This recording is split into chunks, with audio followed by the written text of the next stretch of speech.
Right Delhi exit polls విశ్లేషణ clear picture ఇస్తోంది. 2 దశాబ్దాల తర్వాత ఢిల్లీలో బీజేపీ అధికారంలోకి రాబోతోంది అన్నది స్పష్టం చేస్తోంది. ఈసారి ఎన్నికల్లో ఆప్ ఓటమి తథ్యమని ఎగ్జిట్ పోల్స్ కూడా అంచనా వేస్తున్నాయి. కాంగ్రెస్ పార్టీకి మరింత నష్టం వాటిల్లుతుందని సర్వేలు అంచనా వేశాయి. అధికార ఆమ్ ఆద్మీ పార్టీ మూడోసారి అధికారంలోకి రావాలనేటువంటి ఆశలు గల్లంతవుతున్నాయని అన్ని సర్వేలు దాదాపుగా తేల్చేశాయి. ఢిల్లీ అసెంబ్లీలో 70 సీట్లుంటే మెజారిటీ మార్క్ 36. అయితే అనేక సార్లు ఎగ్జిట్ పోల్స్ తప్పవుతున్నటువంటి విషయాన్ని కూడా మనం గుర్తుంచుకోవాలి.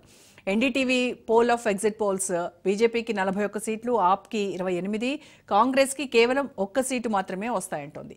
అలాగే బీజేపీకి భారీ విజయం దక్కుతుందని సర్వేలన్నీ తేల్చేశాయి. 7 ఎగ్జిట్ పోల్స్ కాషాయ జెండా ఢిల్లీలో రెపరెపలాడుతోందని పేర్కొంది.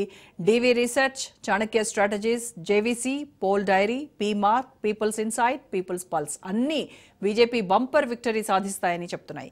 అదే సమయంలో బీజేపీ భారీ విజయం సాధిస్తాయన్నాయి. బీజేపీ 70 అసెంబ్లీ సీట్లలో 51 నుంచి 60 మధ్య కాషాయ పార్టీకి ఇవ్వడం విశేషం. పోల్ డైరీ, పీపుల్స్ ఇన్సైట్ బీజేపీకి 40కి పైగా సీట్లు వస్తాయని పేర్కొన్నాయి. JVC, Chanakya strategies, P Marq BJP కనీసం 35 సీట్లు గెలుస్తున్నాయని చెప్తున్నాయి. డీవీ రీసెర్చ్ ప్రకారం బీజేపీ కేవలం మ్యాజిక్ మార్క్ను చేరుకుంటుందని చెప్తోంది. పోల్ డైరీ 50, పీపుల్స్ పల్స్ 60 మినహా మిగతా సర్వేలన్నీ కూడా బీజేపీ గరిష్టంగా 40 సీట్లను గెలుచుకుంటుందని అభిప్రాయపడింది. ఇక వి ప్రిసైడ్ ఎగ్జిట్ పోల్ ప్రకారం అరవింద్ కేజ్రీవాల్ పార్టీ 46 నుంచి 52 స్థానాలు కైవసం చేసుకోవడం ద్వారా మరో భారీ విజయాన్ని సాధిస్తుందని పేర్కొంది. ఇక ఏపీలో సర్వేతో సంచలనం సృష్టించిన కేకే సర్వే ఆప్ విజయం సాధిస్తోంది అంటూ రిపోర్ట్ ఇచ్చింది. ఆప్ 39, బీజేపీ 22, కాంగ్రెస్ 9 సీట్లు గెలుస్తుందని తెలిపింది. ఇక అదే సమయంలో ఆప్ 31 కంటే ఎక్కువ సీట్లు గెలుస్తుందని పీ మార్క్ చెప్తోంది. 2015లో 67, 2020లో 62 గెలిచిన తర్వాత ఇది ఆప్ పార్టీకి ఘోర ఓటమి అనుకోవాల్సి ఉంటుంది.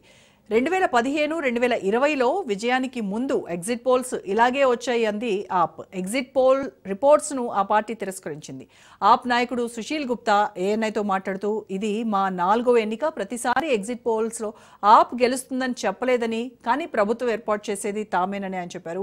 ఇక mattress exit poll Kejriwal party 32 నుంచి 37 స్థానాల మధ్య, బీజేపీ 35 నుంచి 40 మధ్య గెలుపొంది హంగ్ హౌస్ను ప్రొటెక్ట్ చేస్తుంది. ఇక కాంగ్రెస్ పార్టీలో గందరగోళం కొనసాగుతోంది. ఏ సర్వే చూసినా ఆ పార్టీ 10 స్థానాలు దాటలేదు. కొన్నిసార్లు ఆ పార్టీ అసలు 1 సీటు కూడా గెలవదని చెప్పాయి. సో ఏం జరుగుతుందో చూద్దాం. ఇది ఇవాల్టి special debate. Stay tune to Raj news.